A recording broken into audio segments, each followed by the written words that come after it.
Hello, my name is Navigator, and I don't really know how to phrase this intro, but what I'm going to do today is share with you guys a story that I recently found in Fallout 76. This isn't a story that, I have found myself. This is something that's totally new. There's all the other videos and stuff on it like that, but this is a story that I personally had never heard, had never explored, and what I want to do today is share it with you guys. So, I've been working on a new camp recently over here in the Toxic Valley. I probably will have a video coming out on this pretty soon, but it is still a work in progress. Anyways, looking around here, I noticed that just over here at the beginning of the river here, there's kind of these two mannequins here and a jet ski, and I popped over here yesterday curious as to what was over here, and I actually found something very, very interesting. So, let's pop over here and I will show you exactly that. This is going to be a note called the Domestics Note 1. What I found out is that this is actually the first in a series of 4. So what I'm going to do in this video is go through this entire story with you guys and then maybe give you my thoughts on it, what it might mean, maybe how this plays in to the rest of the game. So without further ado, let's read this note, the Domestics Note 1. This is where I took Cindy tubing down the river for the first time. Cindy always loved the water. Jeff. Interesting. So, there's a couple things we can notice off the bat. Well, obviously there's Jeff and Cindy.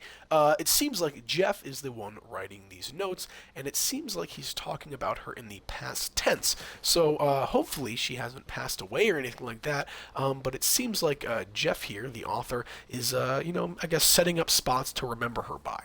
The other thing that we have here is the mannequins. Now, a little bit of a spoiler, these mannequins will be in every little area where we find these notes, and I'll talk a little bit about that later in the video. So, that is note 1. The second place we're going to go for these notes is going to be Summersville Docks. So, let's pop over to Summersville Docks, and I will... Oh, shit, I'm over encumbered. Give me 1 second here, folks. I don't know what that's about. Let's find out, though. Do I have any... well, bourbon might do. Yeah, let's see. Let me just try to fucking eat a bunch of this shit, too, while we're here. Run down my whatever. Okay, that should be okay. Sorry about that, folks. We're going to go over here to Summersville Docks. Okay. So there's 4 notes again in total. Yeah, I'm just going to go to each place. We'll read them, and then at the end of the video, I'll just go over exactly, how I feel about it. So, let's see here. Okay. It's on the green tugboat. So you load in here. This is where you spawn in. You're going to want to be going all the way over there to that green tugboat. So let's sprint over there. Try to avoid the scorched as well. Let's see, though. I always wish that you could build here. I love this ship right here, kind of like this pirate ship looking thing. That new camp that I'm building is actually going to be centered around a new pirate ship prefab coming to the store, but again, that will be a story for another day. What is this right here? This guy looks like he had a tough time. Oh, shit. Oh, shit, wait. This guy was murdered. Yeah. He had his feet cast into fucking... He had his feet cast into cement. They probably dropped him in here along with the murder weapon. That's crazy. That's so funny. I never even noticed that here in Nugad. Huh. Interesting. Okay. So we're going to pop over here, and right next to the green tugboat is going to be this little tiny boat. Actually, I was here earlier. I love this little TV. I wish they could make that a camp item. That would be so cool. Like this little portable TV. Okay, let's read this note, though. So this is going to be the Domestics Note 2. This is where I proposed to Cindy.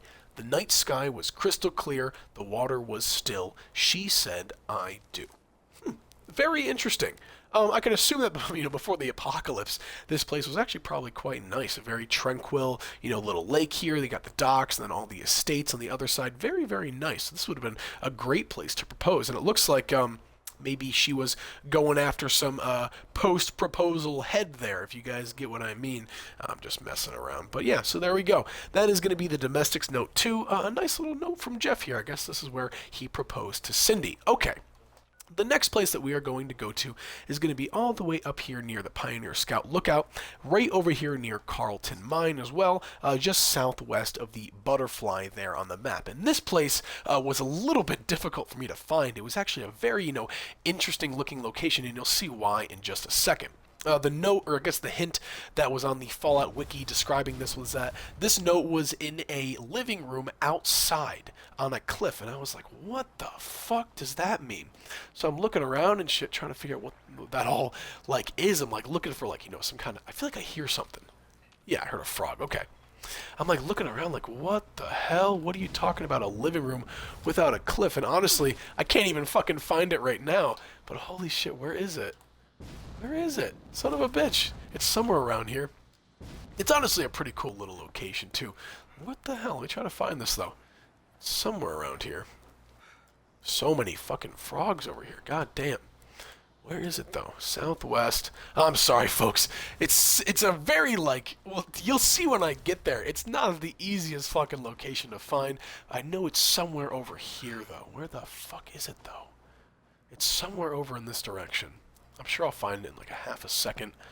Come on. I don't think it's down there. Yeah, it's right over here. Okay, wonderful. Oh yeah, you can barely even see this shit, but it's literally a living room outside. Like, what the fuck? It took me so long to find it. There's a little footlocker there as well. This is such a kind of a cool little location. I love this a lot. So let's read this note. We can kind of dissect the diorama that we have here. Okay. This is where our first home was located. Had a great view of the lake from our living room windows. Cindy always had dinner cooked and ready when I got home from a hard day's work at the factory. Jeff. Interesting.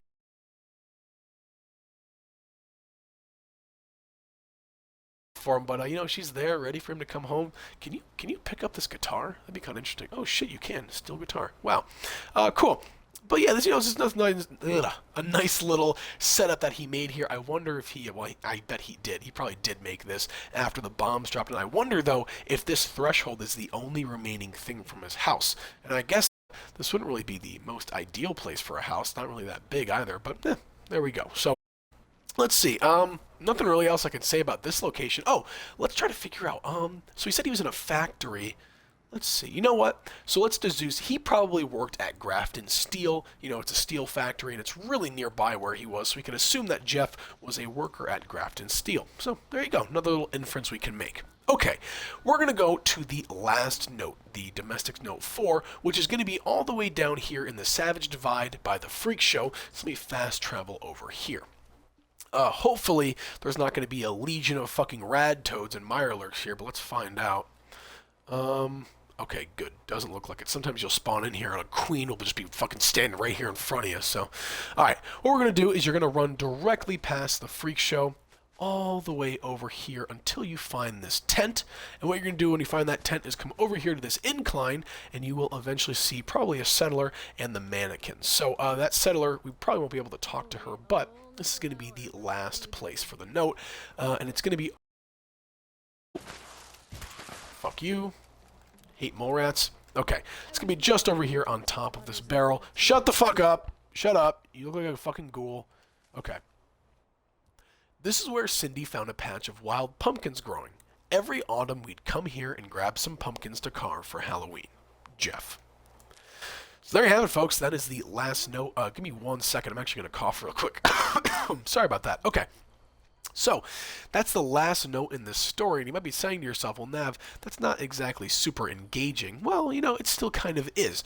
And there's a lot of, inferences and ideas that we can make just based off of these notes. The first one I can think of is that, Jeff worked at Grafton Steel. Nice little thing we can kind of deduce. But from this note, I'm going to make, I guess, a little bit of a theory here. I'm going to assume that Jeff stopped writing these notes because Halloween, reminded him of the apocalypse and possibly of his wife dying. Now, we don't know if his wife died due to the bomb or maybe to the scorch disease or some kind of effect after that, maybe some kind of animal, something like that. But she is most definitely dead, 100% dead. And this last note, maybe, talking about Halloween, talking about, when the bombs dropped, maybe that is why Jeff stopped writing, something like that. I really don't know. Maybe they really didn't have a lot of memories to share together. They only really did 4 things. I don't know. But this story is very, very, it's very wholesome. It's not, exactly super riveting, and it's also not, like, super, like thrilling. He doesn't, say that his fucking wife was ripped apart by a horde of snallygassers or some shit like that. But it's very wholesome, at the same time very sad that Jeff is, roaming the wasteland, maybe continuing to roam the wasteland alone. And he sees all these things that remind him of his wife and his future life. That just must be really, really devastating, and I don't know. I just figured that I would share this story with you guys because as you get into the higher levels of this game, you start focusing more on XP and on, your character and your weapons and stuff like that. And I know a lot of the stuff on this channel is kind of a mix of both, but it is stuff like this that really keeps you interested in the game. You work for so long, not really focusing on the story, stuff like that, and it is stuff like this that kind of brings you back and reminds you of why you played this game in the first place, and hopefully will convince you to continue playing. Alright folks, that's all I have for you guys today. Again, this is the story of Jeff and Cindy, the domestics. I got nothing else for you. My name is Navigator. Have a nice day. Take care.